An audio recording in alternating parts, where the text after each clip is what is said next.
This week's Dicebreaker podcast is sponsored by the Ultimate Desk Mat 2 Kickstarter. Are you working from home? Want to spruce up your office? N3 is bringing joy and inspiration to your workspace with original art, high-performance, eco-conscious, oversized desk mats. Studies show when workspaces have art, people are up to 20% more productive. These desk mats are just what you need to transform and elevate the spaces where you work and play. Join the ranks of thousands of elated owners worldwide. With 3 sizes and over 20 styles to choose from, you're sure to find one to liven up any environment. Don't miss out. Back the Ultimate Desk Mat now on Kickstarter. Find the link in the description.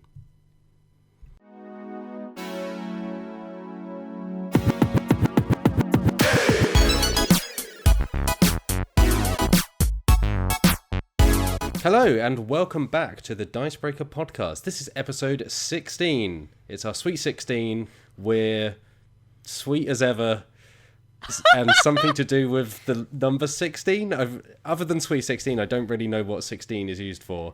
But either way, we're happy to have you here on this, our Sweet 16th episode. Yeah. I'm Matt Jarvis, editor-in-chief of Dicebreaker, stumbling through this intro.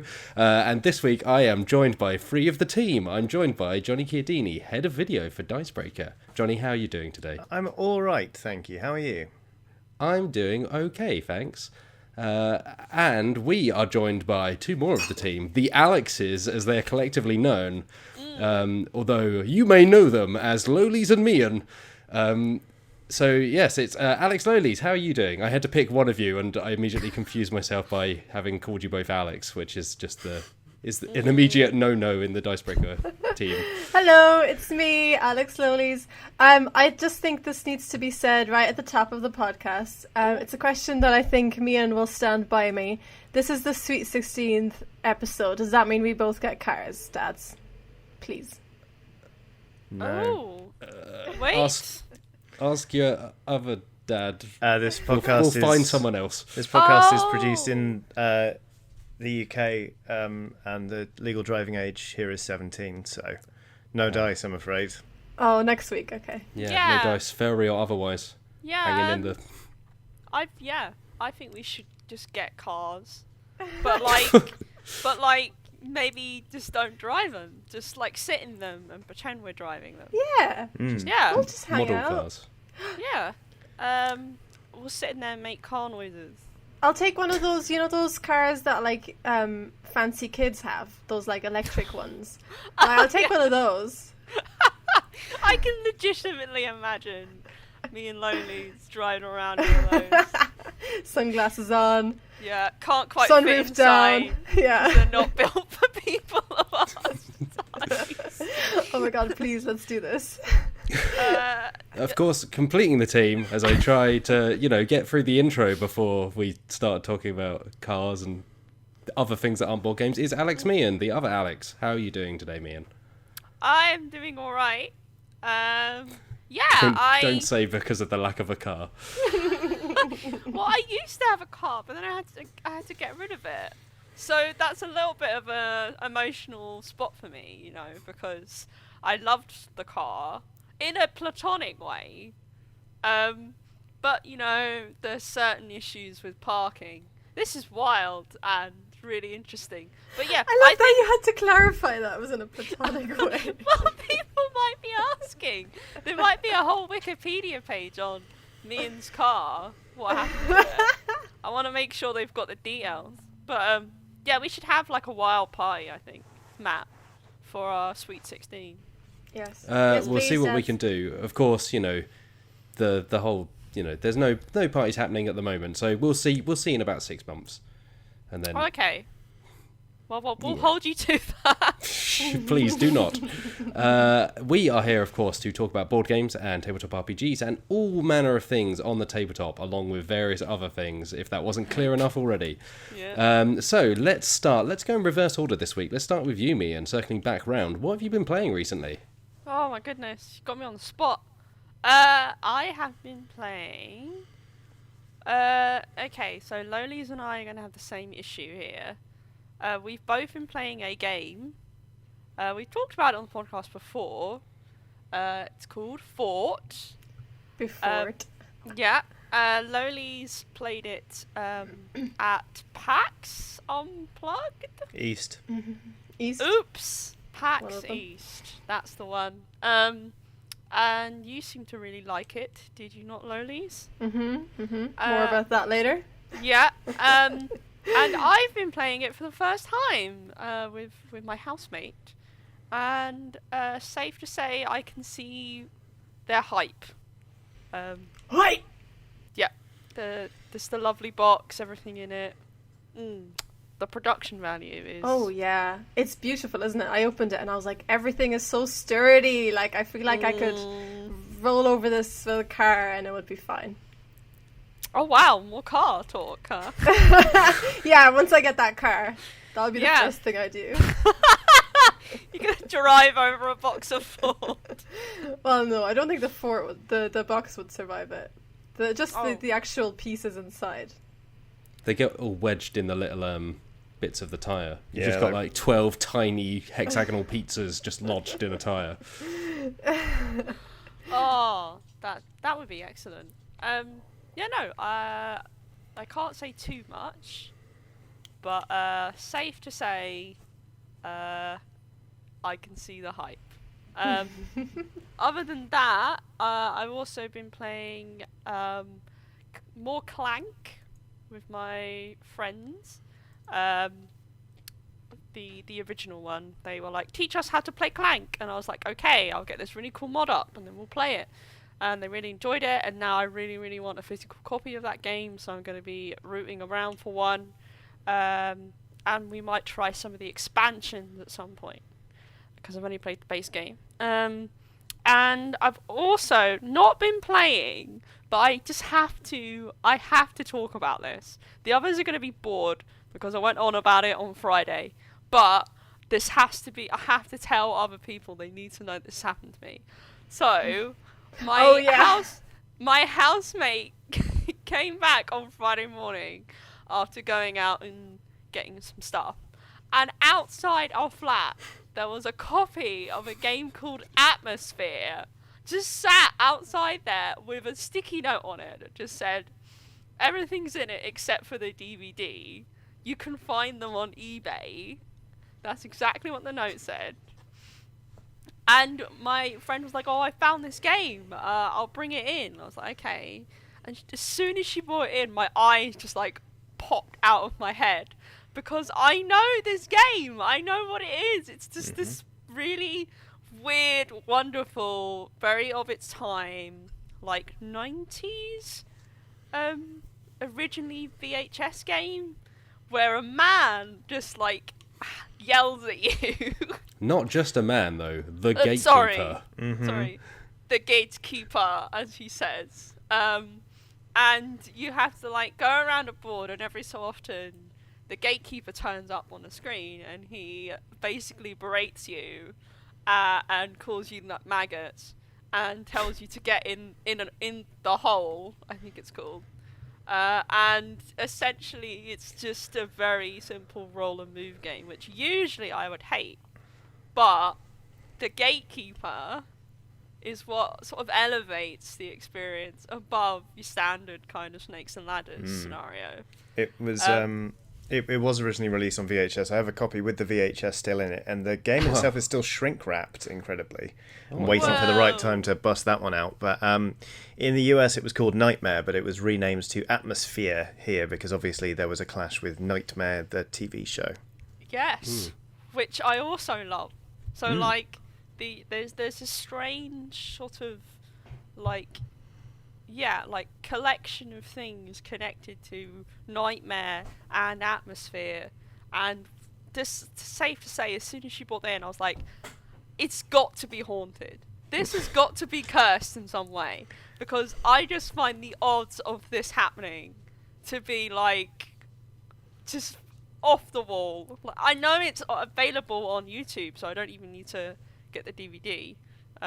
So as soon as I can be in the physical proximity of several people again, I am busting this out, and we are playing Atmosphere, and with a few drinks preferably, and I cannot wait to report back whenever that happens.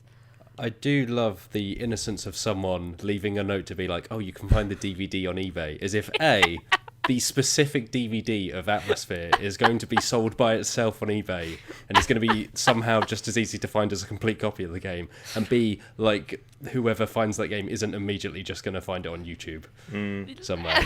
I don't know if I'm remembering this right, but I feel like I have a vague recollection of me taking note of the game Atmosphere, because I think, was it before Christmas or something, Johnny did, I think, a charity stream with Outside Xbox and Extra, and I feel like a question was asked, and I don't remember exactly what the question was. Was it like, what game would you like to collaborate with Dicebreaker on video, or what's your favourite board game or something? But I feel like Andy from Outside Xbox might have said that Atmosphere was the game. I might be misremembering that, but there you go. That could be a collab right there. Yeah, we should absolutely do it once we can, whether by VHS or DVD. Personally, I struggle to believe that anything as recent enough to have a DVD in it can be haunted. Like a haunted board game with a VHS, yeah. I've got the Star Trek Next Generation one up there. I could believe there's a ghost living in that. Yeah, it's the Klingon one. But I struggle to believe that your DVD-less DVD copy of Atmosphere is going to be haunted. Not to burst your bubble. No, it's not like, oh, I really want to be haunted right now. I really want that experience. It's more of the fact that it's just the way it appeared. Yeah, it's very mysterious. And of all the households in all of the area where you live, to like leave it outside your house with a note that feels like it was written especially for you. Yeah, I feel like it's very strange. I feel like I've been chosen. And also it was covered in dirt as well, which I think adds to the experience. Someone dug it up. Yeah. Oh, God. Have you actually opened the box? It was buried with somebody. Yeah, I was going to say. Someone didn't use it as like a makeshift coffin for like a hamster or something, did they? And no. If I opened that box and there was just a hamster skeleton in it, I would be really disappointed. Well, then it would. Well, then why would they write that note? Just about the DVD. Missing DVD, also dead hamster inside. Well, they did say everything was in there. Yeah. Everything you desire. Which might be a dead hamster, we don't know. I think there was a remake of Atmosphere Nightmare at some point in the recent past, which probably means the last 10 years, which isn't all that recent. But I feel like they remade it, or they tried to remake it. Maybe it was a Kickstarter. I don't know if it was successful. I can't remember now. I think I also heard about something like that. I can't remember. Yeah, it feels very 90s. Like those the Scene It games. It used to be like, here's a clip of television. Now answer a question. It was now just for 2 hours. Or like when DVD menus used to have games on them. Oh yeah. Like it's such an of its era thing that I kind of love it. Like just the VHS explosion where everyone and everything was on a VHS, including this. And they made a lot of them. Like I think there are at least 3, not more. So that happened to me. So if I don't know, if I never come back to this podcast, you know why. I've been claimed by the Atmosphere ghost. Hamster. The hamster, yeah. Atmosphere Ghost Hamster. That's the podcast title, so enough, isn't it? Well, you never know. But it's a strong contender out the gate, it has to be said. By the way, Atmosphere is clearly the drinking game name. Oh my God, Atmosphere. Yes. Yeah. Oh no, there's no way in hell I'd ever play this sober. But moving on, Lolies, as Fort's already come up, let's move on to you, because you've also been playing Fort along with some other things as well, I believe. Yeah. Fort. I was one of the members of the team who was blessed by the Fort gods. And got a copy. So I played it as Meehan mentioned. I played it at PAX East, and we really enjoyed it there. We did a little video. Today we played video on it where we talked about it as well, and we talked about how much we enjoyed it. So yeah, I got to play it again today for the first time since then, which is like 100 years ago. And it was still great. I obviously won't go too much into it either, if we're not allowed to talk about it. But we'll talk about it more soon. I think Sorry, I was going to say, we should be clear, these are, quote, first impressions. This is not a review of any kind, because the review embargo is later this month. So for the time being, you know, I think you both played it a couple of times, but maybe not enough to give a full review anyway. But just so folks are aware, it is kind of first impressions, and that is all. Yeah. Please do not come after us. There will be more in-depth reviews later in the time, not on this podcast. I also played, I was like, felt really bad for the fact that the last 2 episodes I hadn't played a single board game, so I was like, right, well, I better get some games under my belt. So I wrote them on the sheet. I've just completely forgotten what else I've played. Quacks. Oh yeah, I had a game of Quacks at the weekend. Quacks of Quedlinburg, of course. I lost terribly. It was sad. I got off to a really strong start, and then it got to this point where like there's these event cards at the beginning of each round, and the event card was like, take 4 victory points or remove 1 white chip from your bag. And my opponent, who's exactly 4 points behind me, took the 4 victory points. And I was like, okay, do I take 4 victory points to make sure I stay ahead, or do I get rid of one chip, which will help me throughout the game? And I decided to remove the 1 chip because I was like, let's make it interesting. Let's just bring it back to us being on equal footing and see how we go. And then she absolutely destroyed me.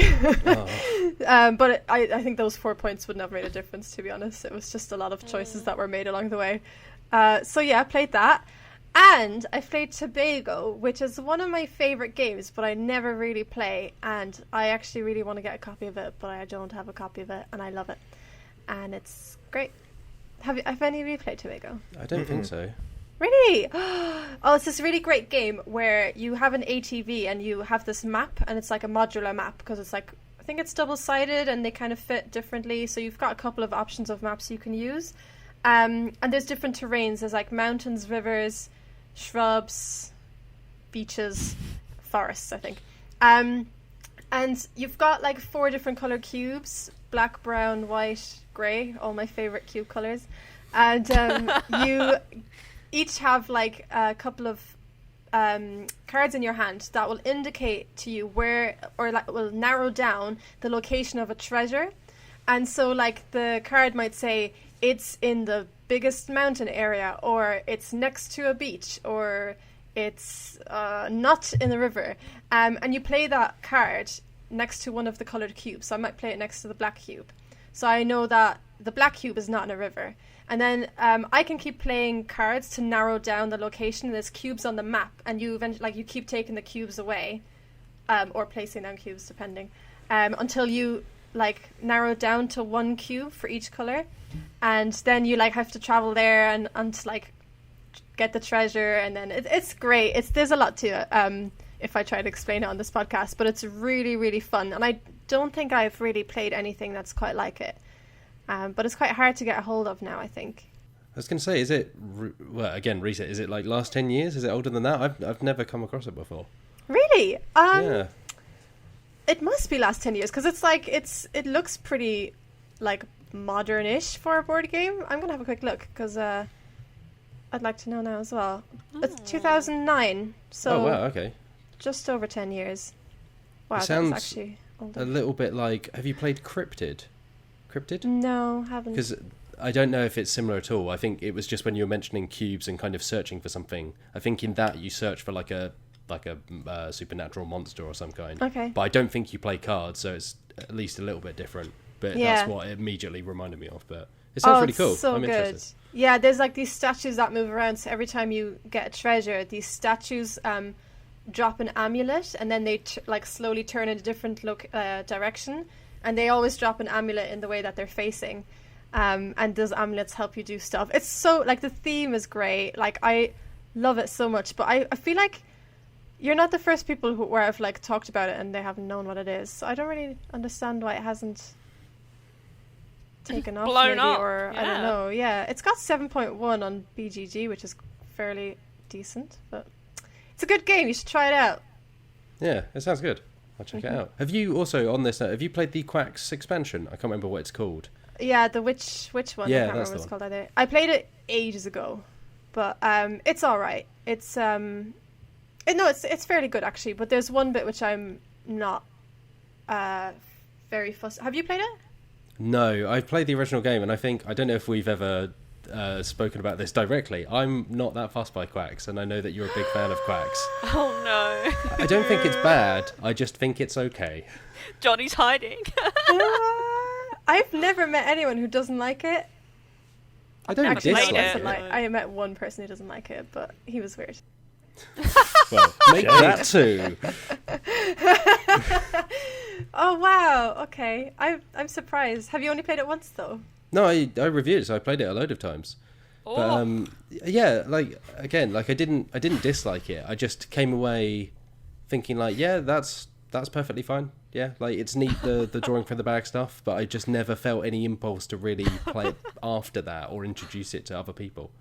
I know that's damned me in your eyes, but No, definitely no, it hasn't. I just feel like I feel like you don't understand. I feel like I feel like I need to make you understand. Okay, it's been a while since I played, so I'm open-minded. I'd be open to being brought around to Quacks. Okay. So let's play some. We'll workshop it. We'll workshop Yeah. it. All right. Yeah. Is that everything you've been playing, ladies? Yeah. Keep your Yeah, I eye think- on this narrative, guys. This narrative phrase. It's the new Scythe update. Has Matt played Quacks? Gaslighting Matt, a new update. No, I just it is. I just yeah. I mean, maybe I just don't understand how you can't like it. It's so good. Again, I don't not like it. I just don't love it. Let's be clear. Fair enough. It's like a Ticket to Ride. I don't like Ticket to Ride, and everyone else likes Ticket to Ride. This is where we so, differ. Yeah, I think we need to go our separate ways, Matt. It's not you, but it is you. It's Quacks. All right, moving on to Johnny before this friendship cannot be repaired. Yep. Johnny, what have you been playing? And please say it's something that we like. It's slim pickings. Just before we get onto it, just because somebody said the word embargo, and this happens to me every single time. The python picked the passion fruit, the marmoset, the mandarin, the parrot painted package that the whole caboodle landed in. So if you want some sun and fun and goodness in the jungle, they all prefer the sunny funny one they call Umbongo. I've been playing 40k. I like that you just casually stick that in there and then just roll on, like just leave that. What was that? It's the theme tune to the advert from like Umbongo. It's a fruity drink. Yeah, no, I know what that is. I just for As years soon as you said umbongo, I was like, that's not what I was just expecting. for years I've just privately referred to embargoes as umbongos. So it just earworms me every time. I had to get it out. It's a bit of nostalgia. Let's get past it. Okay. I've been playing 40k. I've not been playing 40k because it's been hard to organise games, obviously. The last time I tried to play, models were blowing across my friend's garden because it was a really blustery day, but I have been immersing myself in Warhammer 40k because obviously I've got the bug now, and so I've been putting together an Adeptus Sororitas army, the Sisters of Battle. So I've just been gluing and painting all the time. And when I haven't been doing that, I've been playing Deadlands because I'm always playing Deadlands.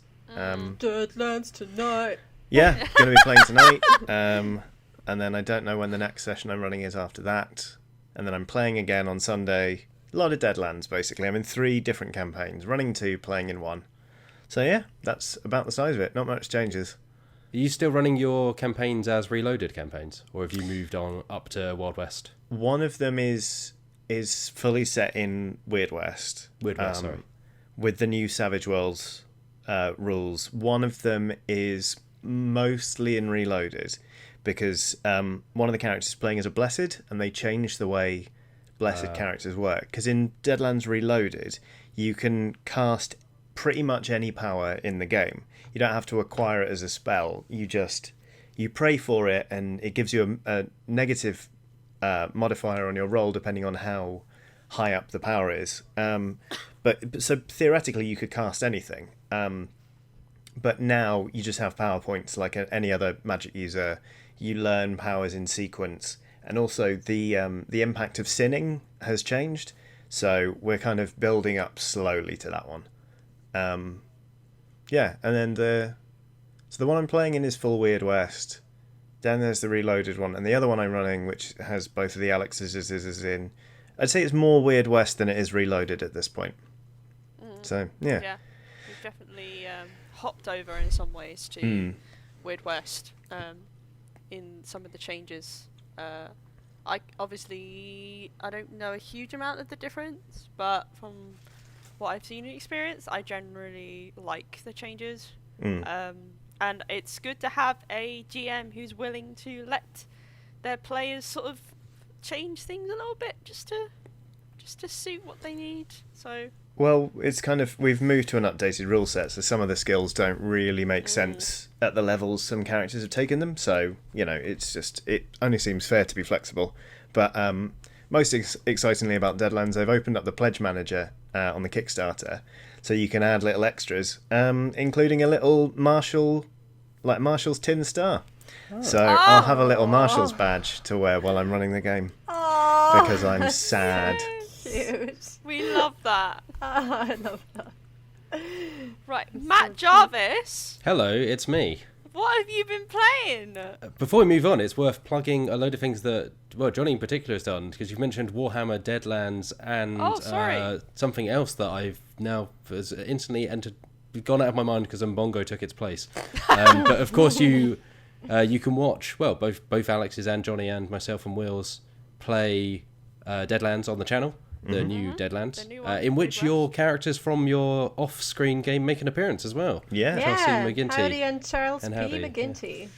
And also, Johnny wrote a review of the new Warhammer box set, Indomitus, for the website, which is worth checking out, because it sounds, every time there's a new Warhammer set, I'm like, oh, that sounds really great. And then I remember that I don't have the space for like 60 Necrons, as much as I would love to have the space for 60 Necrons.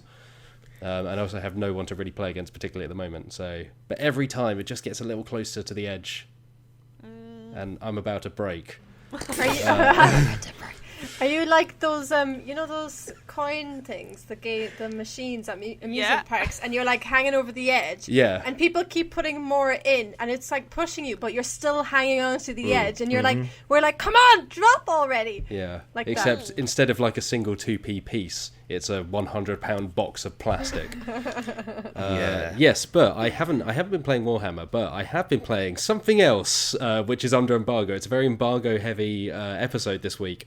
I've been playing under embargo, whatever you want to call it. I can't say much about it. And that game is Pandemic Legacy Season 0, which, as of the time of this recording, I believe has been revealed. If not, you won't be hearing any of this if they push it back. But as of yesterday, Thursday, they will have revealed Pandemic Legacy Season 0. And we will have an interview with Matt Leacock and Rob Davio, the co-designers on the site, chatting about its Cold War setting, because it is a prequel, as the name suggests. It is set during the Cold War, and there are a number of things that are new for both the series and Pandemic as a whole. And I've also been playing it, but I can't say anything much about it, so I'm wording my sentences very carefully. But it is Cold War, and when it starts, there are no diseases, which, particularly at the moment, is quite a nice thing. So it starts, and you are medical students who have been recruited by the CIA, and you are being chased by Soviet agents because you're trying to track down a secret bioweapon that the Soviets are rumored to have. So you're seeking out rumors. This is all fine. I'm just checking myself because I've also played about a handful of games now, so I'm trying not to A, spoil anything, B, reveal anything that's under embargo. But you start as these doctors turned secret agents, and because it's the Cold War, different cities are affiliated with different sides. So there's obviously the Western Bloc, there's the Soviet Bloc, and then there are neutral cities. So there's the whole map again. So Season 2 kind of had you explore the map and reveal it as you went. This time you start with the entire map, but it's at points harder to get around because there are different affiliations on the board. And you have a passport that has multiple aliases in, and you can create disguises. So I think in season 2 they just had kind of like set characters. So they just had, here's a person with this haircut and these accessories. Or in this one, you have a load of bald people with blank faces, and then you can add hats and facial hair and this, that, and the other, and you can do that. Character creation. Oh my god! Multiple times in this passport, because you have to have multiple aliases to travel between the different territories and the different affiliations. Lolies is just. I love it so much. Hang in there, buddy. Without making any, let's say, review-like judgments that might be under embargo until a later date, I would say that this game seems really interesting and like the kind of thing I might enjoy. At a later date. Thank you, RoboMatt, for that update. I can't hear you referring to the Cold War now without thinking, will they, won't they? Yeah. After last week's podcast. I don't know why you're looking at it like that, Meehan, because you're the one who made this a thing. Oh, hang on. No, wait, I remember what you're talking about now. No, yeah, because I described the Cold War as being like a will they, won't they scenario. But that was twisted by certain people on the podcast. I would like Pandemic Season 0 to have romantic elements in it. So far, let's say, as far as I am both aware and as far as I can say without tying myself into some corner somewhere, there are no romantic elements in Pandemic Legacy Season 0. Spoilers. But yes, I will. Obviously, there will be more to say on Pandemic Legacy Season 0 once that embargo lifts in a few weeks' time. With a full review. There will also be a video which should be live as of now, going through some of the things you should be excited about. So head on over to the YouTube channel for that. But like I say, so far it seems and it sounds really interesting. And also we've got that full interview with the co-creators, kind of just chatting about what they did that's new and kind of where this all came from. But yeah, I think it's particularly interesting because this game was designed a long time ago. So they started designing it before Season 2 was even out. So before 2017, like the end of 2016, they started working on this. And then obviously everything happened this year. And understandably, the release date was pushed back and the announcement was pushed back. But actually, at the start of the game, again, without going into spoilers or anything under embargo, at the start of the game, there's no pandemic. It's all secret agent spy stuff, which is, and it's really cool and really neat, and of the things I can say, I think it's really cool so far, and you should look for more on that at some point. Ooh. Okay, including let's details move on before whether you can shag a virus. Wow! Goodness. You didn't rule out romance. Oh. This Well, podcast is no longer PG-13. I said It never shag. was. It's got like character creation in it, which is already something I very much enjoy in a lot of things. So it might have romance in it, which I also enjoy in a lot of things. So you never know. But I'd be very interested to find out whether there were any changes and how many there were ever since all this happened. Because I imagine a lot of this was just decided years and years ago when it was first being developed, which is amazing. And probably the only reason why the game is coming out now. Or coming out soon. So I would like to learn more about that, Mr. Jarvis. So I'm looking forward to your interview. Yes, and in that interview, they do say we basically locked everything down, because I also asked about, obviously there have been so many Legacy games since Pandemic Legacy 1 and 2, and they kind of said, we didn't really look at them because we'd already finished it by the time they all came out. They were done with this essentially in 2017 or 2018 at the beginning, very latest. So yeah, they were just saying like, we've been done with it for a while essentially, and then hand it off to the artist and to the publisher to put the visuals to it. But the bulk of the story and the gameplay was done years ago. So I think it's very fortuitous Yeah, I think that's for a them miracle. that it's not as heavy on the pandemic theme off the bat anyway as before. No. But yes, more to come on Pandemic Legacy Season 0, I'm sure. But moving on to things that we can speak openly about and not have to walk in awkward sentence circles. Let's go into some news, shall we? As we've kind of crossed that boundary already. So this week, there's some interesting bits coming out. There is a new Star Wars Destiny expansion called Transformations, which is interesting for two reasons. One, it's a print and play expansion, so you can just download it, you can print it out and use it. Two, Star Wars Destiny was cancelled earlier this year, and they said, we're not doing that anymore. And then 5 months down the line, they've gone, okay, here's a little bit more of that.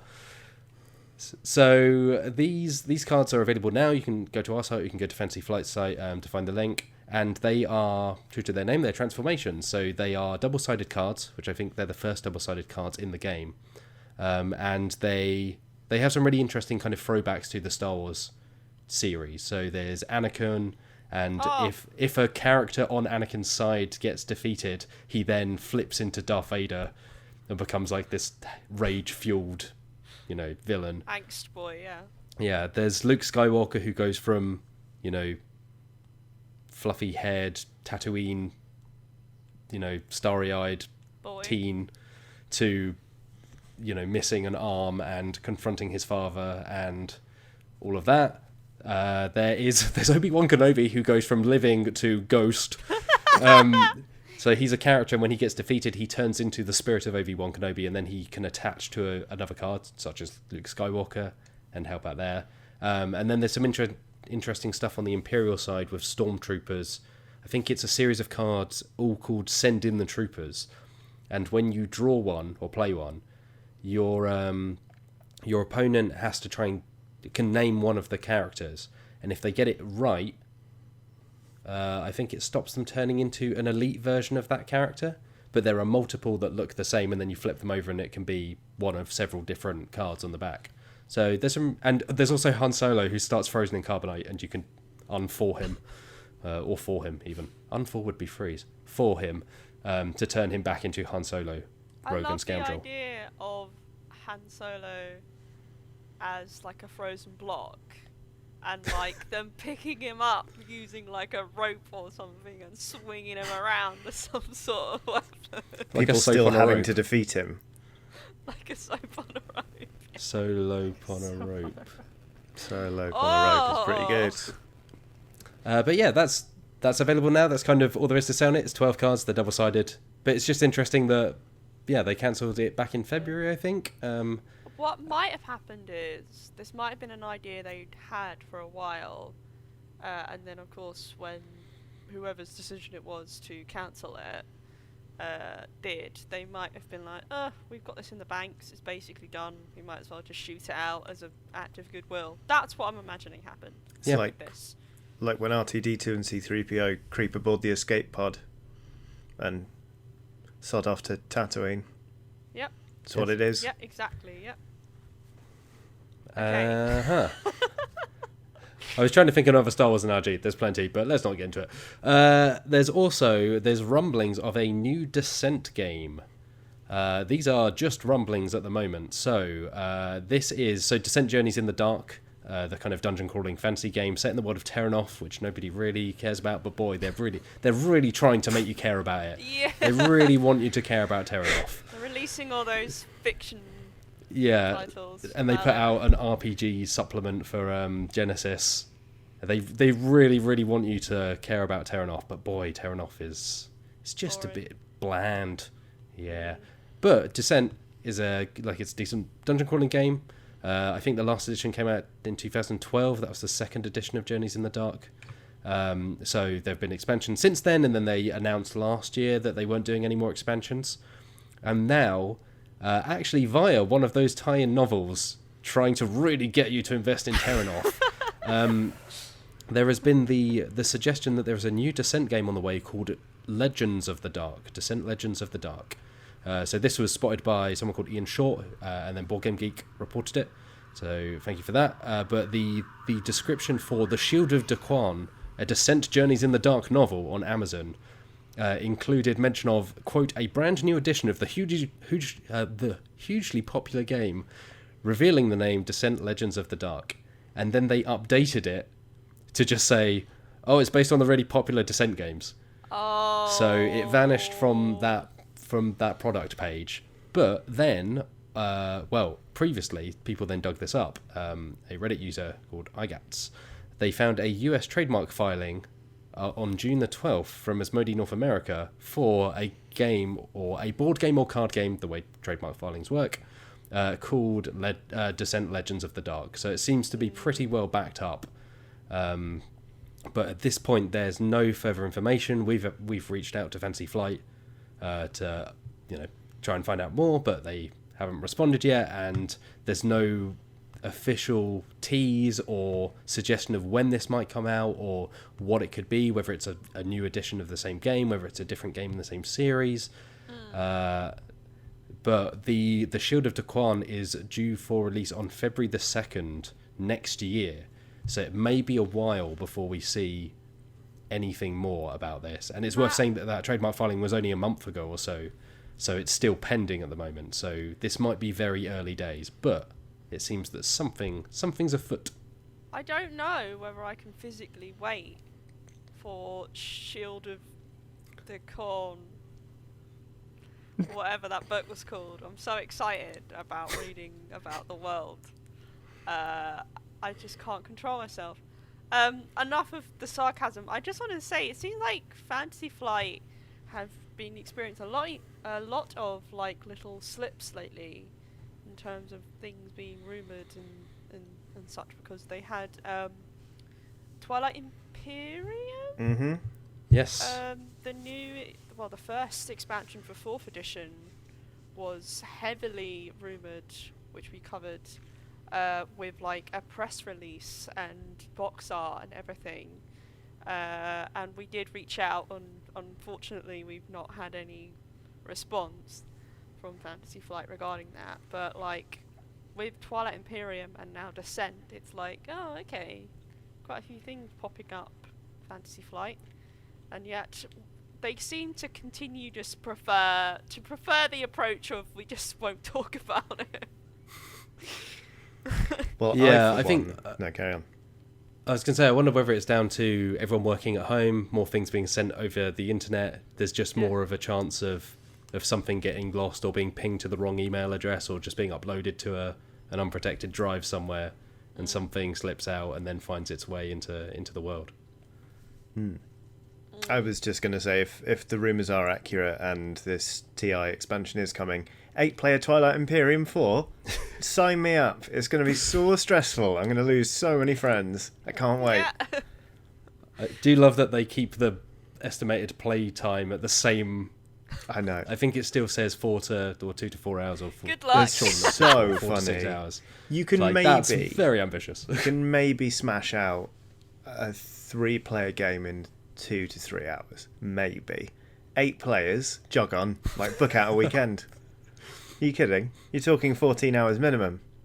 It's a very impressive, again, if what has been rumoured is true, it's an incredibly impressive expansion for what's there. Like, not only is it increasing the player count, there's also new factions, new tiles Yeah. to expand the game board. It's about like, 40 of them.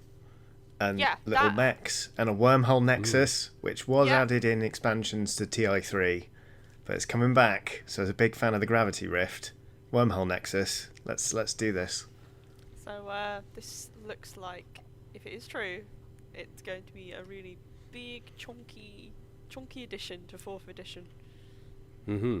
And it's worth saying that hasn't been officially confirmed yet either. No. But it's kind of snuck out on a product sheet that found its way onto, I think Reddit again, and was suggested that it will cost $100. So you would hope there would be a substantial amount of stuff in there for your money. And on similar lines, while we're talking about it, the new expansion for Civilization, or Sid Meier's Civilization: A New Dawn, specifically Terra Incognita, which was leaked previously and has now been officially confirmed by Fantasy Flight. And that again is like a bigger box. It's $40, so it's almost the same as the base game, but it adds a number of new things, armies and districts and things from Civilization 6 on the PC. So I seem to remember it was either last year or the year before, Fantasy Flight kind of came out and said, look, we're going to stop doing loads and loads of expansions, and what we're going to do instead is kind of do bigger expansions on a less frequent basis, and basically wait and see that, you know, people are enjoying these games, and make sure that when we're putting something out, it's kind of a substantial thing. So these line up with what they've said previously. I mean, they're still very much firing out stuff for, like, X-Wing and like Champions, Marvel Champions, and Ark of Horror, the living card game. So they're definitely not slowing down on that regard. But those games are much better suited to, you know, more frequent expansions anyway, because they're basically built on like a life. What's the word? Like a longer lifetime of like content coming out. Whereas games like Descent and Twilight Imperium, you know, they can just stand on their own without all the extra little stuff. So I think it makes sense that they're doing expansions like this. Yeah, for sure. And just closing off news, which is a story we did last week. Apparently, Tabletop Games had their biggest, or are having their biggest ever year on Kickstarter again. Including their biggest month ever, thanks to one particular game, which is Frosthaven, which is now the biggest board game ever on Kickstarter, with $13 million raised. But yeah, apparently, despite, well, everything this year, Kickstarter continues to go strong. And Frosthaven is a big part of that. I think it was responsible for about 10% of all the money that Tabletop Games have made on Kickstarter in 2020 so far. It made more money than every tabletop game in April combined when it launched in May, or completed in May. So Frosthaven doing really well, but also kind of keeping Kickstarter up. There have been fewer, so this is from ICO Partners, kind of an analyst and research firm. So they said there have been fewer projects as a whole on Kickstarter, but then they tend to be making more money.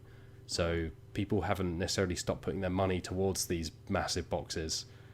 There just happen to be fewer of them launching.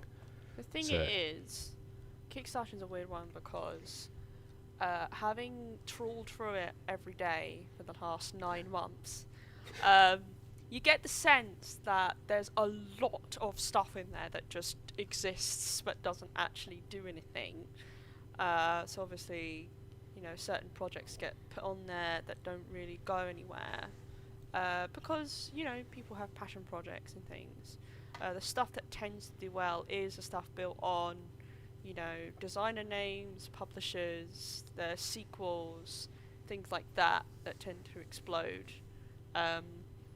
I think it's a much surer bet for creators to put stuff on there that already have like an existing fan base, because they know that fan base will come along and financially support the product like they did with Frosthaven. And on the one hand, you know, it's great to hear that Kickstarter's doing well, but on the other hand, sometimes it is concerning that there are certain projects that are sort of eating up a lot of the flow of money more, and letting smaller projects kind of, you know, stagnate, just because they're not, you know, attached to a huge name, or, you know, they're not a sequel, or they don't have miniatures in the box. Like, I think a lot of these big games are taking a lot of money because they cost a lot, and they also have like a lot in them. Like, and people like games like that. They're very popular. Like the big miniatures games, they do well, and there's some really good ones on there. Like, I'm sure Frosthaven is going to be great, but I personally would prefer. I'm sure it's still the case, but I personally lean towards a Kickstarter that has plenty of variety in there, both the size of the project, the money it's asking for, and the games themselves. Yeah, it feels weird in a way that Kickstarter has become this thing where big games go to make tens of, well, millions of dollars. Yeah. Whereas when it started out, it was like, oh, this is a way of people who can't afford the upfront cost to get something made, but they've got a great idea to go out and find people who are interested. Sorry, Lola. I find that really frustrating, though. Like I get really annoyed when publishers go and put stuff on Kickstarter. Like, I know why they do it, but at least it feels like it was supposed to be there as a platform for people who are like self-publishing or who don't have that access that publishers already have, and it's like it's a lot of companies like that have gone the same way. Like, even if you think about Airbnb, that used to be people just renting out like their homes and their rooms, but now it's people doing that as a business who have property just to have it as an Airbnb. It's like a lot of these kind of things are going the same way, and it's really like frustrating because it's like it was supposed to be there for those people who don't have that access or whatever, and I feel like it's being abused a little bit. I feel like publishers have other ways of doing that without using Kickstarter necessarily. So I don't know. Maybe it's just me, but I find that really annoying. I think it might also be the case of like games of the size of like Frosthaven. I don't know the specifics of how much it costs to produce a board game, but with board games getting bigger and bigger and having more elements in them and selling on those elements, you know, like people are like, oh, how much is in the box? I do notice that there are a lot of conversations of like what components are in the box, you know, how much is it? I think it is the case of like, oh, we have to go to Kickstarter to fund the production, and whether or not they actually do have to do that, I don't know. But I can see like parallels between like early access video games, for example, that don't necessarily need to be early access, but are because, you know, they're like, oh, we don't have quite enough money yet to launch fully, and Kickstarters by publishers who you're like, do you really need to do this? It's why with Fort being like the first game from Leader Games to not go on Kickstarter, it's like, oh, that's good, because I think the natural flow of things would be you start on Kickstarter if you're a small publisher or you're self-published, and then you get to a point where you don't need Kickstarter anymore, and you can release things on the retail market. Yeah. I think it just makes it, there's no risk, right? They know exactly how many copies they've sold. They don't have to produce and try and guess. We saw that with, I think, Tapestry from Stonemaier Games. They came out and said, Wingspan even, I think they made 10,000 copies because they don't use Kickstarter. And then, obviously, demand was way higher, and so then people had to wait for a second run. So that's kind of the downside of almost playing it by ear. You can only predict so well. You know, if something takes off or something doesn't sell, you're left with either no money or...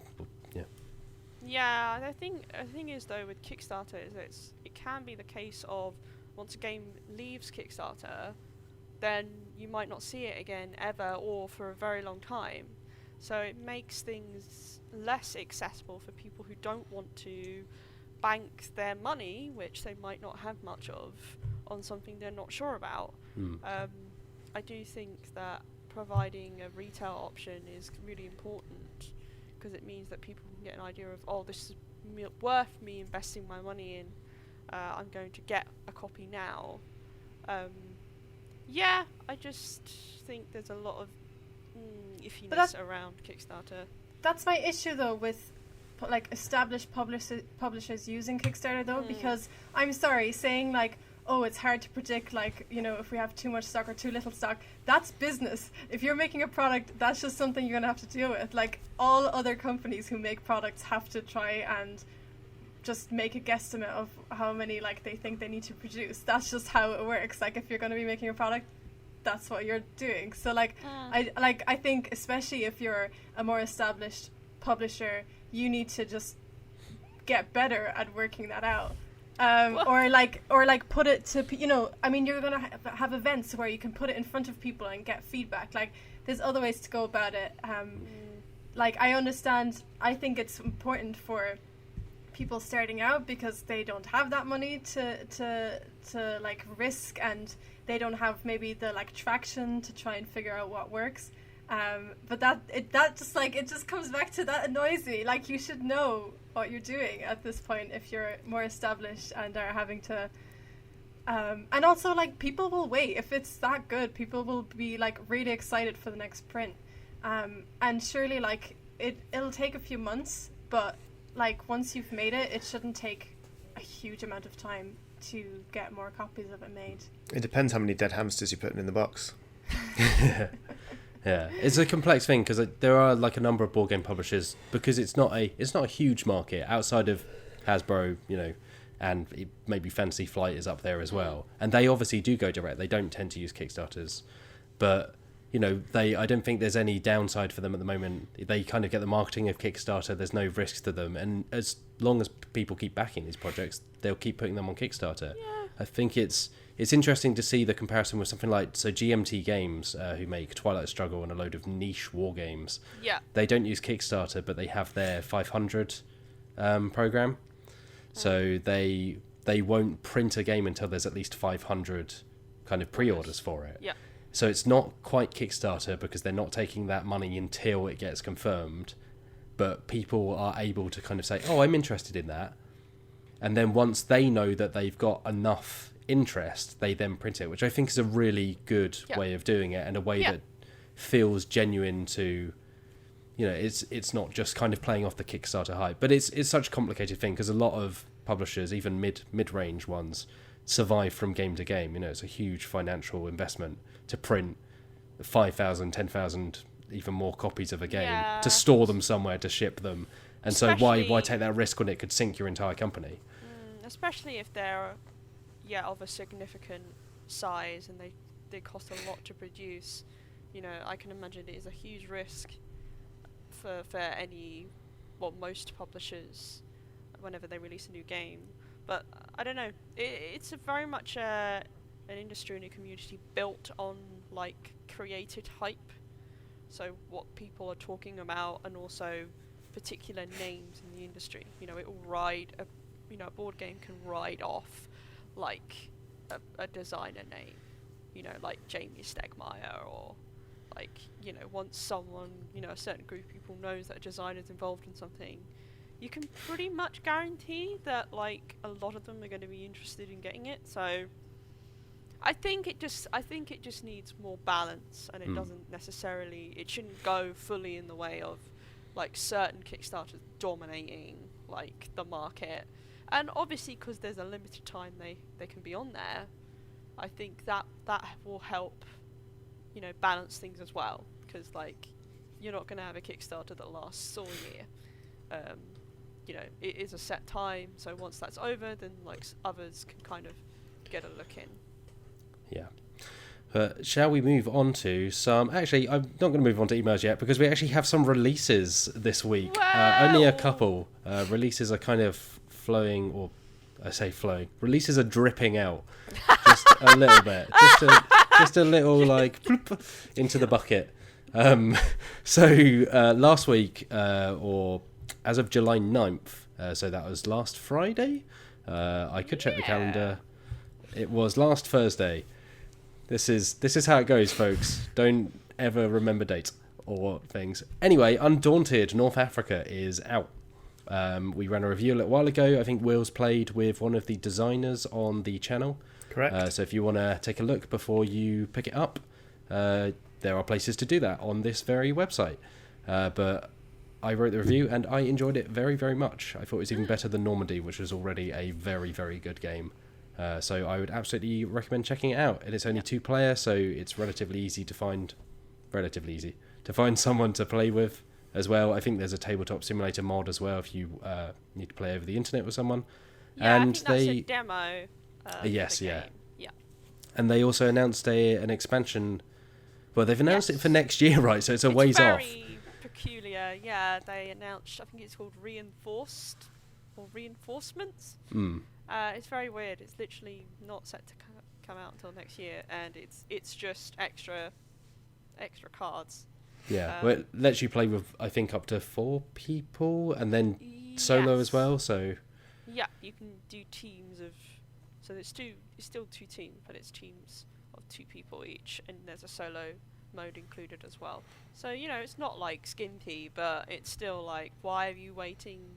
yeah, Why you pushed it back this late? Like, when you've just released North Africa, shouldn't it be better to release it a few months afterwards to kind of support that? But yeah. And then the other one, which is out on the 17th, so as of this going live, yes, this Friday, is Munchkin Dungeon, which is kind of a dungeon crawler based on the popular Munchkin franchise of card games. Which I think Munchkin's become one of those things where it just is one of those games where a lot of people play it, but nobody really likes it. Yeah. It's just, yeah. It's the game that started me on my path to board games. Exactly, yeah. I feel like that's a Yeah. common story. It's And then I alright. haven't played it since. So I feel like that is also a common story. Yeah, there's So I just really a don't lot know. of it. It's just a lot of Munchkin.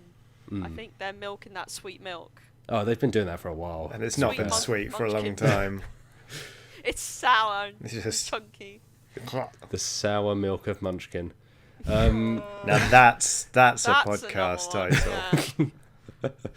yeah. But yes, that is out as of the 17th. None of us have played it yet, so we can't pass judgment on it, but it's there Yeah. if you want to go and check it out. It's there. We can't pass judgment, Can you but if you imagine? read between the lines, Hey, it could be great. I think I really enjoyed goodness. Munchkin back when I played it like 7 years ago, whatever. I've not played it since, but that doesn't mean I won't play it again, and I may still like it. You never know. I don't know. Can Yeah. you imagine a sticker on the front of the box that just says, "It's there," and a dice That's the best review it's had. That's why it's on this. Oh, gosh. For what it's worth, for the sake of editorial balance, I've heard okay things about the collectible Munchkin card game they put out a couple of years ago. I believe it was co-designed by Eric Lang, so it's got some design props to it. But I've heard that despite the fact it's Munchkin, it's pretty okay, you know. Wow. And that's Praise what, indeed. and that's Dicebreaker's Seal of stance on. approval. cut it, print it, slap it on the Oh, but box. let's not go overboard. Seal of approval. It's a seal of acknowledgement that it exists. Yeah. Okay, let's move on to emails, and none of them are Yay. about Munchkin. Whee! Lolies, would you like to read this one from Paige, please? Sure. Hello, Dicebreaker team. I've been talking to my friends about watching your channel, watching Oxventure, and suggested we play a few different games settling on D&D. None of us have played any tabletop before, but they are all super excited and creating characters. As we're all busy, we want to keep it casual, rotate DMs, I'm first up, to give us all a turn at it, and keep to one-shot stories that can be wrapped up in one session. I've been thinking about trying to run one-shots based on campaigns I've watched on YouTube, like Oxventure, as I'm least familiar with them and the others haven't seen them. Familiar with them and the others haven't seen them. Do you recommend for or against this? Do you have general advice for writing one-shots, using pre-written one-shots, or just generally keeping adventures short, D&D or otherwise? Regards, Paige. P.S. I have a bad joke to tell Lolies. I hope it hasn't been told before. I read it in a book for kids when I was 5, and I've been telling it ever since. Oh, I'm excited.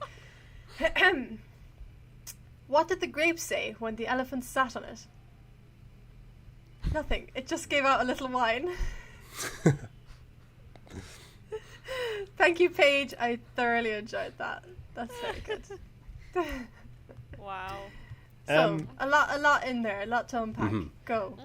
Like, in terms of running a one-shot based on something you've watched that other people haven't, like, Paige, if you want to do that with the Oxventure, absolutely feel free. I'm not going to kick your door in and serve you papers, but I think the problem with it is that I think it will leave you comparing how your adventure is going too heavily to what you watched and are familiar with, and that's going to be a strange sort of bit of dissonance that will stop you from really, or it could keep you from really being in the moment with your players.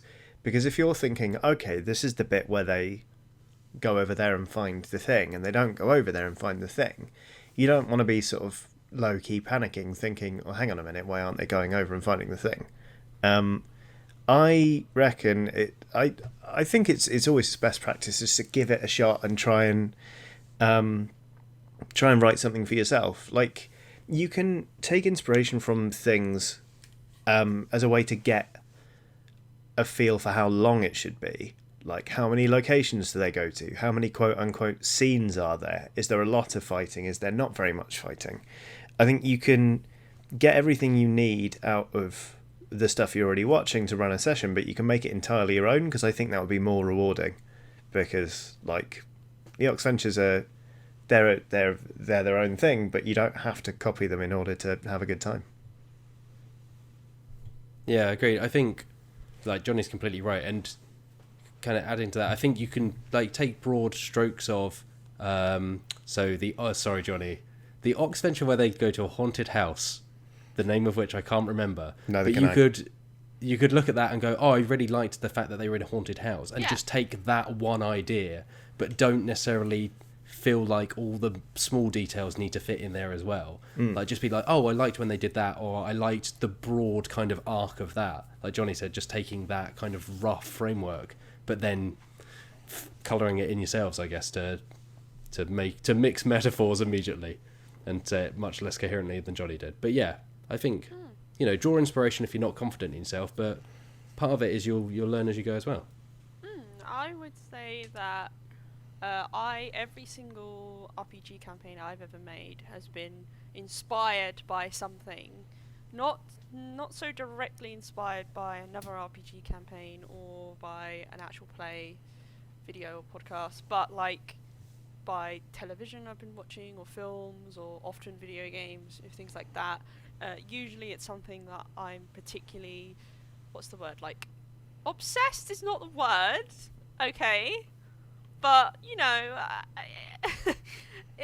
enamoured with at the time, and then I'll create something to kind of express that need to think and do things with that by making it into a campaign or a one-shot.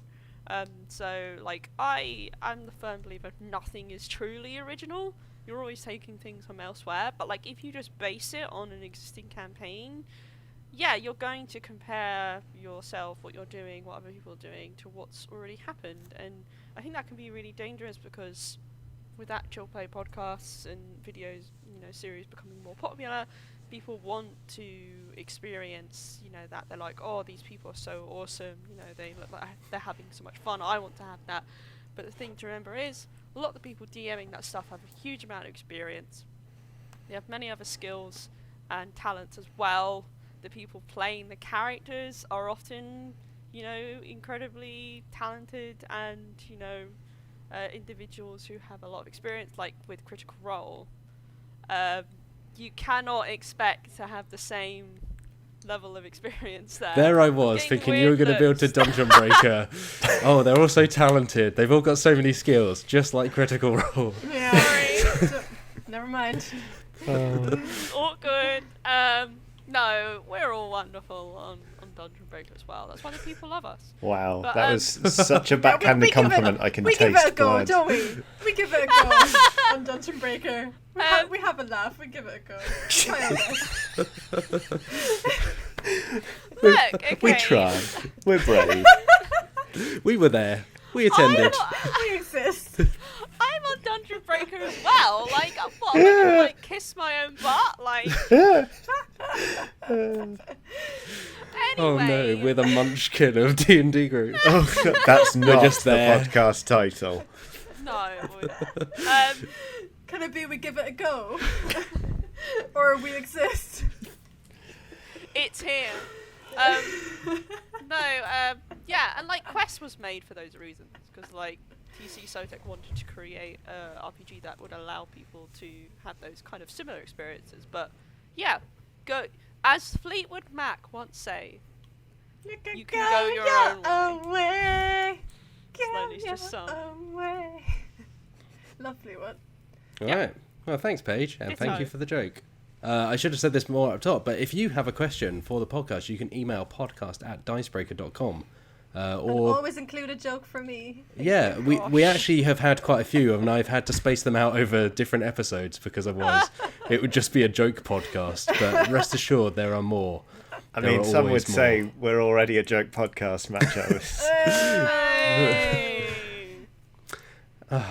Self-deprecation. Yeah, it just Great. keeps rolling in now. First of all, we're not Critical Role. The next, we're just a joke. Anyway, Johnny, would you like to read this one from Brian? Nothing would give me greater pleasure. Hi, Dicebreaker team. My question is regarding Pandemic, a game you all speak so highly of. Sorry, inflection my own. I have played the original game several times with several different groups, and every time we play, it feels that for each given turn there is the clear logical move that should take place, or you can waste a turn and potentially lose the game for everyone. It feels to me to be lacking any room for risk/reward or alternative strategies, and as such, feels more like following a process rather than playing a game. Am I playing the game wrong? Is this something that changes in the Legacy editions? Brackets. I have not bought any of these, assuming they would play/feel the same. I'm a fan of cooperative gaming and like the idea and setting of Pandemic, but it just doesn't seem to land for me. Your suggestions and advice would be greatly appreciated. Thanks, Brian.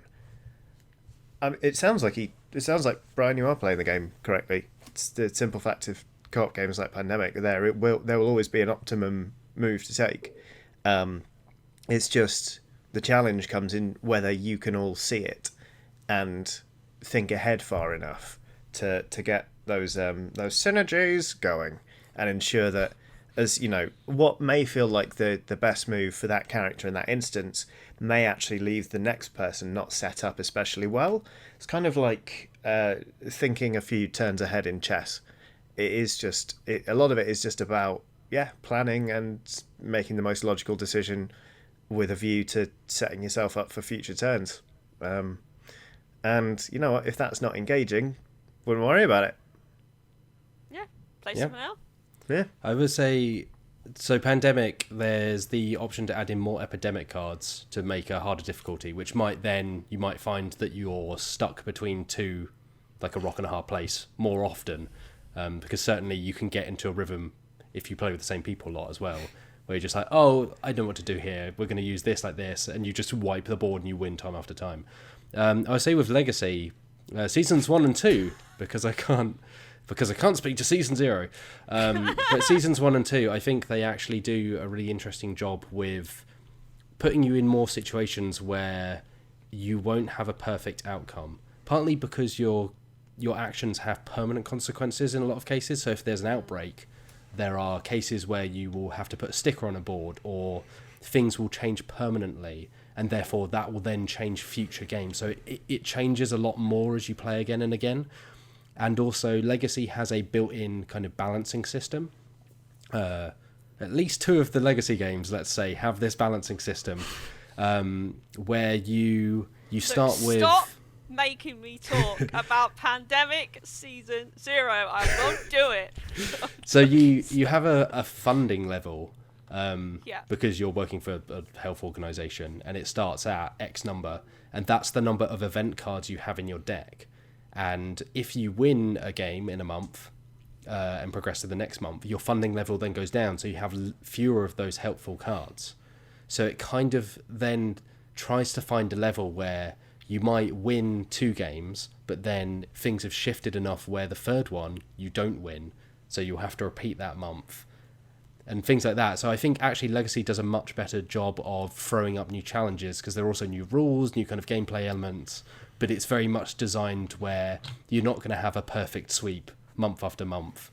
You will be forced into a situation where it's like, okay, we have to let that city, suffer the consequences because we can't save this city otherwise. Speak for yourself, Matt Jarvis. I know, you seem to be really kind of innately good at Pandemic Legacy, which is I think deeply upsetting. I should get the Dicebreaker title of Pandemic Legacy Master. Well... All yours? Oh, no, not yours. Sorry. No, sorry, not yours. Well, we should try they do Pandemic tournaments. Maybe we should go head to head at some point for this title. I actually was a referee at one. Really? Yeah, I was a referee. What are they called? Survival series? Is that the It's where you play in teams, don't you? You play 2v2, I think, and there's like a preset deck. Yeah. So ours had a preset deck, and there was. I don't think it was 2v2 in the one I refereed in. I don't think anyway. It was a few years ago, but yeah, that was fun. I just had to go around and make sure no one was cheating, and also if anyone had any like clarifications or anything they needed, I was there. Do you just walk up to someone like, what are you doing? And they open their mouth to reply, and it's just full of cubes. Full of cubes. Well, I only had to look after like 2 tables, so I just kind of stood between them and just watched. With a baseball bat. Yeah, just slapping my hand with the baseball bat so they knew who was boss. I think Lolies might be talking about, I believe there's also another version of a tournament where it's just survival. So you just like play, I think you just have to play subsequent games of Pandemic.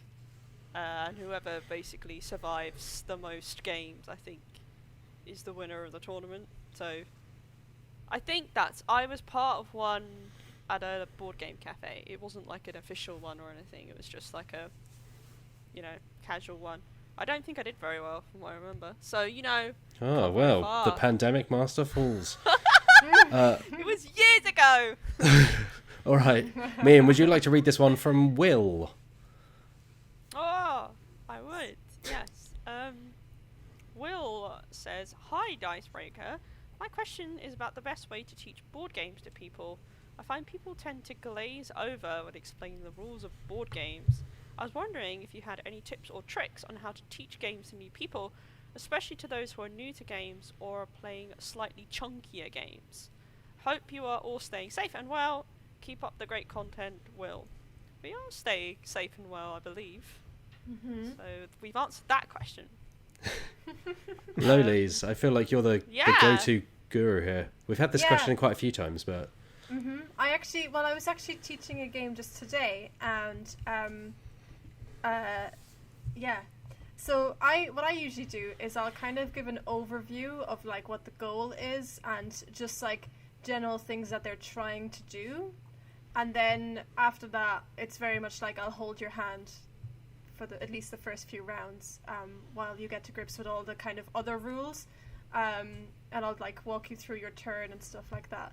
But that's what I usually do. I kind of like try not to dump all of the rules at the beginning. I try to just tell them the like need to know bits and the like win conditions, so they kind of have a vague idea of what they're aiming for, and then I'll kind of like sit with them if I'm playing with them, whatever, and just kind of watch what they're doing, and then kind of let them try and figure it out themselves. And if they do something wrong, I'll go and actually, no, you're supposed to do this, or they'll ask me what to do, whatever. But I think that's what kind of works for me usually when I teach games, because I think dumping all the rules is a bit overwhelming, and I think when people have to then try and like figure it out to a certain extent themselves, it helps them actually remember what to do, because they're piecing it together themselves to a certain extent. But you're also there to support. That's what I do. It's like parenting. You gotta let the little baby bird fly away. You gotta keep an eye on them, but let them run around and experience the world that they're in. Yeah, exactly. I'm sure I've said this before, but Lolies, you've taught me a few games at this point, and I've always found that I get them within a few rounds. Yeah, so, you are really, really good at explaining games. Oh, go on, Lolies. Yeah, I remember when I was at EGX and I had to I had to teach quite a few games to people. Sometimes people who were sort of taken aback by me going up to them when they're sat down and being like, "Do you want me to help?" And they're like, who is this person? And then I have to explain that I'm just not some rando who's muscling in. That happened quite a few times. I don't know, I find being animated, asking people, do you get it? Like, do you need me to explain it? Just making sure that they're following, because sometimes, you have to jog people to be like, you get me, you're following, you're not just sat there sort of glazed over. I do that as well. Usually there's a point where I'm I maybe dumped a lot of information. I go, does that make sense? Yeah. And then that's their kind of moment to go, not really, or yeah. Actually. Or just sit there and stare at you with big old wide eyes and be like, yeah. There you go. All right. I mean, I didn't have much to add because I think I just follow what Lolies does. Lolies is very good at it. So yep. Follow that advice and you'll be sound. Let's jump over to this one from Elliot Morris. which is not about board games at all. Who would win, a gonk droid or an orangutan? Just want your thoughts. It's up to you, the age of the orangutan, and all other variables. You're kidding me. Just a bit of world building for a session I might run. I want to see this world. Gonk droid doesn't stand a chance. Yeah. Gonk droid can barely walk, whereas the power to weight ratio on an orangutan, are you kidding me? It's over. An orangutan's not going to be intimidated by one mournful gonk as it emerges from the droid while it's having what passes for its head torn off. The orangutan's going to mess that thing up before lunch. Yeah. I had a connection with an orangutan a few years back, and he seemed very sensitive. I don't know if he would be that violent. Oh, wow. You knew an orangutan, Lolies. Yeah, that's why I don't go to zoos anymore. It was very sad. I don't understand. Okay, I don't know if there's context I'm missing here, but okay. Matt, what are you going to say? I was going to say, I think back to when, I don't know if they still do this, but when you could drive through monkey enclosures in a car and they would climb on the car and tear all the bits off it. And I feel like the gonk droid would be like that. Like the equivalent of that, but maybe it's like a small car wash, drive-through car wash, and there's an orangutan, and the gonk droid passes through a conveyor belt and just gets torn to bits. Yeah. I don't think, gonk droid's not making it. Mm-mm. The thing is about the gonk droid is... Here we go. What it lacks in, size, strength, maneuverability, all those... actually... Wow. All those things... It can make up for in charisma, Lolies. I actually don't know anything about these things. No, if it's been torn apart by an orangutan. Maybe the orangutan doesn't want to tear it apart. Maybe it likes the gonk droid. But the premise of the question was that they are fighting. You can't say the gonk droid wouldn't lose because the orangutan wouldn't want to fight. That's just rejecting the premise of the question. Well, actually, Elliot said the variables are up to us. Exactly. I still feel like the question was who would win, not who would win in a fight. So this could be who would win in a chess match, who would win in a game the gonk droid doesn't have the arms. Hopscotch, who would win. I don't know. My money's on the orangutan in 9 out of 10 scenarios. Who would win in a stand-up comedy performance? Yeah, the gonk droid. It's only got the one joke, joke right? though. Monkeys are pretty funny. It depends what kind of monkey. I mean, I'd say orangutan. An orangutan's an ape, first and foremost. Sorry, forgive me. I did think that as soon as monkeys came out of my mouth, I was like, that's wrong. The orangutan is, from what I remember of looking at orangutan, they seem to be fairly chilled out for the most part. What if the competition is who would win at being an ape? Or... There you go, orangutan. You know what? I reckon the orangutan would even be in a shot, with a shot at who's best at being a droid. That's how confident I am in the orangutan. Yeah. That poor gonk droid. When you said about stand-up comedy, all I had in my head was, "What's the deal with gonk?" So are we split into the boys think the orangutan and the girls? Wait, no, I don't know what you think, Lolies. I don't know what I think. I don't know. The jury's out. We need more. Yeah, we need to know exactly what they're competing in. Please. Yeah. Please don't send any suggestions. It's the orangutan. Is this going to be the continuing bit? Orangutan or gonk droid? It's going to be our version of chess. Baboon or Badger from Pop Bitch, which is a newsletter. All right, I think we've got time for one more, perhaps. Johnny, would you like to read this one from Chris? Let me just pull up the podcast doc again. Podcast doc. I hubristically put it away because I thought orangutans were going to give us enough steam to see out the podcast with. Chris says, nerddom often seems to go hand in hand with introversion and mental health struggles. Knowing that at least some of the Dicebreaker team have issues on that front, how do you drive yourselves to get out and play games rather than bunkering down at home? (virus notwithstanding). Personally, I feel like games help me. there was a day a couple of weeks ago where I was having a really, really rough day. Like, I don't usually suffer from anxiety, and I had I think I was suffering from anxiety that day, or at least it felt like what I had heard other people describe it to feel. But I had to play a game that day for work, and I was like, I don't know if I can do this, but I was like, I'm gonna do it. And we played the game, and afterwards I felt 1,000 times better. But that's just me, maybe. And that might have just been that one occasion. It might have just been the people I was playing with and the game we were playing. Like, that's not to say that's always the case. But I think overall, I feel in general, games for me is a distraction, and it often helps me get out of a funk. Even though I have to sometimes, like, drag myself. But the thing is, I don't think I ever drag myself to play a game. I think if I'm not up for it, I just don't play. But if I feel like I'm sad and maybe I should play a game, or somebody suggests a game, it can help for me personally. Yeah, I'm much the same, to be honest. Like, playing board games, like going around to a friend's house with the same group of people I always play with, and we all sit down, we're like, okay, let's shut everything else out and just play some games and talk nonsense. That's that's a really happy place for me. So I don't find it hard to gravitate towards that because it actually does help me.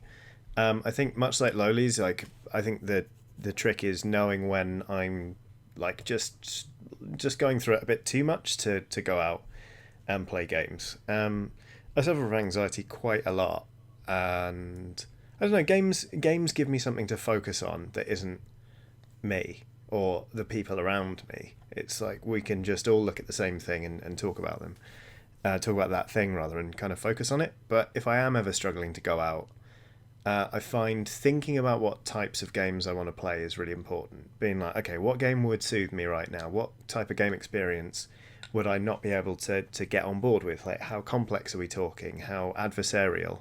And then sometimes I just sort of have to psych myself up a bit. Sort of like give myself a list of reasons why I am going out. And that sort of does it for me.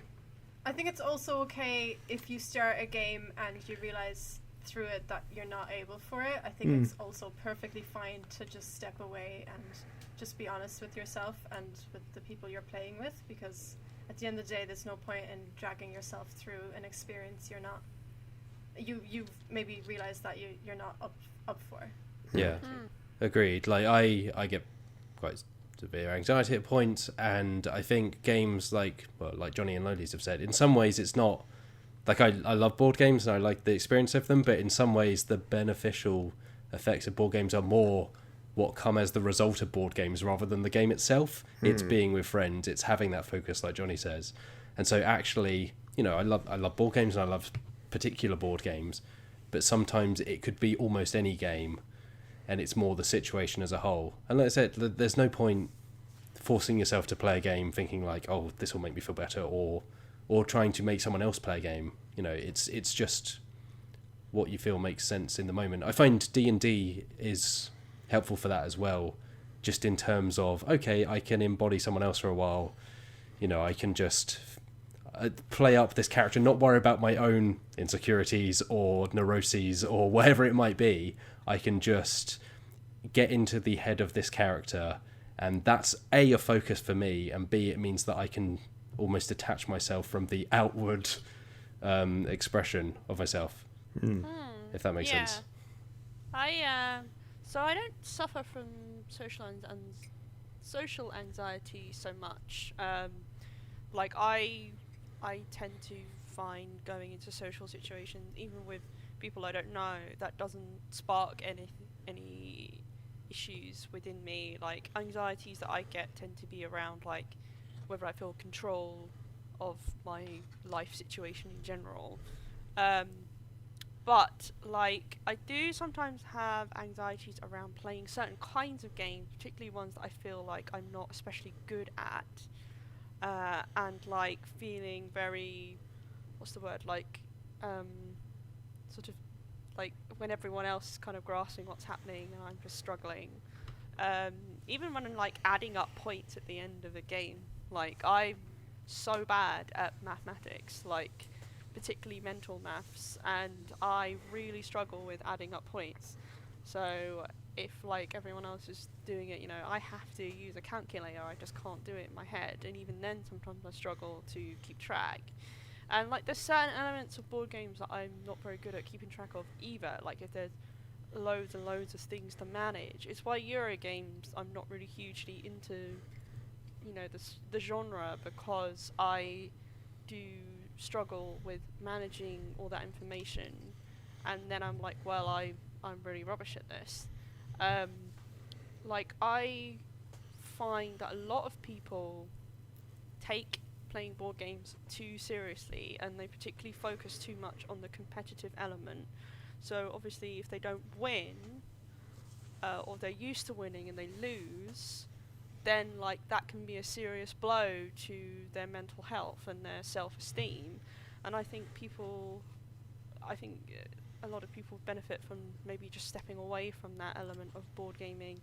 Winning is fun, it's great, it makes you feel great, but I think just not tying yourself and your worth so much to whether you win a game or not could be a huge help. And just like relaxing and focusing a bit more on like what other parts of board gaming you enjoy, like hanging out with your friends, or like actually the experience of playing board game, the board game itself, not necessarily what is the most efficient and logical way of me winning this game. So I'm very much someone who doesn't put a huge amount of stock in winning. I think that it's for me, it's a much healthier way of approaching board games. And I do, like the others, just enjoy being around people that I like and engaging in activity in itself. So, yeah. I actually am often, it often calms me down. If somebody's having like a party, be it birthday or housewarming, anything like that, I'm not a big party person. But as soon as I find out there's board games, that actually calms me down, and it makes me more inclined to go. Like, if I'm not sure whether or not there's going to be board games, I sometimes at the last minute I'll be like, I just can't.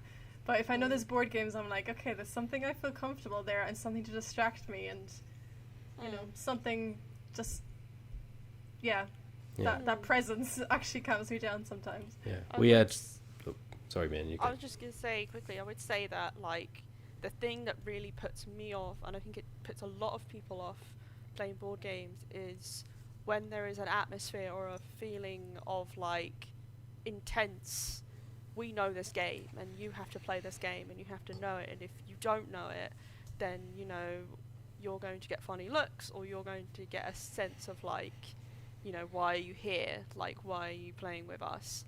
And I think that is a sense of elitism that I think some of the worst parts of the community, unfortunately. And I would say that the less there is of that, and I think sometimes people do it not realizing they're doing it, but I think the less there is of that, the better it'll be for people as well. Like, they won't feel like they're being so judged, or they need to be at a certain level to enjoy something. What were you going to say, Matt? I was just going to say, on Loli's point, that was... So I got married last year to my wife, obviously, now wife. And neither of us are huge partiers. And we very deliberately had a table full of very quick, very easy board games, some just packs of playing cards as well, because it was one of those things where people could come over, and obviously you've got a kind of a mix of people, but you could just pick up a game, sit down at a table. You don't have to worry about standing around awkwardly or feeling like you have to go and dance. You can just sit down with a few people. It's a good icebreaker. And it's just one of those things that even if you don't know other people, because you are all playing the game with each other, there is a connection there anyway, and you don't have to force anything. You don't have to feel like you have to ask them a load of questions or answer a load of questions because you can talk about the game. But yeah, I would say... in board games, as in all things, be good to each other, be good to yourself. Just, they're ultimately there for fun. Like, some people will play them for other reasons, but don't play anything if you're not enjoying it, if it's not, enriching your time and your experience. Just look after yourself, particularly at the moment, with everything being what it is. Do the things that are going to take care of you and those around you. But well said. I think Here. that is about all we have time for this week. Oh. But we'll quickly give you a look forward as to what's coming up on the YouTube channel and Dicebreaker.com. Johnny, what's coming up on youtube.com/Dicebreaker? What a good question, Matt Jarvis. Dungeon Breaker's back. Wait. Did it ever really go away? Yes, it took a week off. So, Dungeon Breaker, and then coming up next week, what have we got? There is a schedule, it's all written down. I don't have access to it right now. Sunday. Yes. Yeah, Johnny, what's going on Gloom- Sunday? Gloomhaven on Sunday? That's what we've got planned, yeah. My GMing Academy with Luke Westerway is going to continue, sort of leading up to him running the Ox Venture for a special one-shot. The next stream will be a painting one, so, get your paint on, come say hi. Just a whole bunch of video stuff, really. Excellent stuff. Speaking of paint, you can head over to Dicebreaker.com. No, not Dicebreaker.com. You should head over to Dicebreaker.com, but you should also head over to Dicebreaker.myshopify.com to pick up some of our summer range of merchandise, including a Drink Your Paint Water mug. So happy about that. As modelled by no one at the moment, because these are so hot and exclusive for the summer that even we don't have them yet. We'll Photoshop one in afterwards. Yeah, definitely. But yeah, so we've got a new mug, we've got a new zip hoodie, we've got a new T-shirt, we've got a water bottle, we've got all sorts. A koozie, which is A one of those koozie, jackets indeed. you put on a beer. Apparently that's a trademark. I'd never realised that, but apparently it's one of those trademarks that's been whoops. turned into a generic term. Like a Hoover. Exactly, like Hoover or Frisbee. Oh, in that case, this is a drinks sleeve. It is a koozie TM, please. Yes, so we have a koozie, we have a water bottle, we have a mug, we have shirt, we have hoodie, we have lots and lots, and then we have the existing shirts as well. So there's plenty on there, and we now ship, let's say, mostly worldwide. I know there are a few countries we're looking into expanding shipping to, but we now ship to the US. We ship to most places around the world, hopefully. So head on over. And coming up on Dicebreaker.com, we have, as I say, we have a interview with Matt Leacock and Rob Davia about Pandemic Legacy Season 0. We have a list of the best sports-inspired board games. We have a new draft guide for Magic the Gathering's latest core set, kind of giving you a quick, easy into that. We have a number of things. We hopefully have a review of the Dishonored RPG coming up very soon from Lolies and Meehan. We had a fantastic piece that went up a couple of days ago by Amari Kill about why black board games are key to the future of the tabletop. Amari is the designer of Rap Gods, which is a really awesome looking game, which I really want to play. I discovered it only last month. He's written a really fantastic piece, kind of tied into his own experiences, both designing games and playing games, which is, it's really fantastic. So I would recommend everyone read that. And we will have plenty more coming up. But for now, this is the Dicebreaker podcast for this week, number 16, the sweetest of episodes. We'll be back with the much more awkward episode 17 next week. But until then, I've been Matt Jarvis. Thank you for joining me, Johnny Chiodini. You're more than welcome. Thank you for joining me, Alex Lolies. Thank you. See you next time. Thanks for being here, Alex Meehan. I'm here. Who is also here. I'm also here. It's been a wild ride, everyone, but we've made it. Until we are here next week, have a lovely day. Bye. Bye. Bye.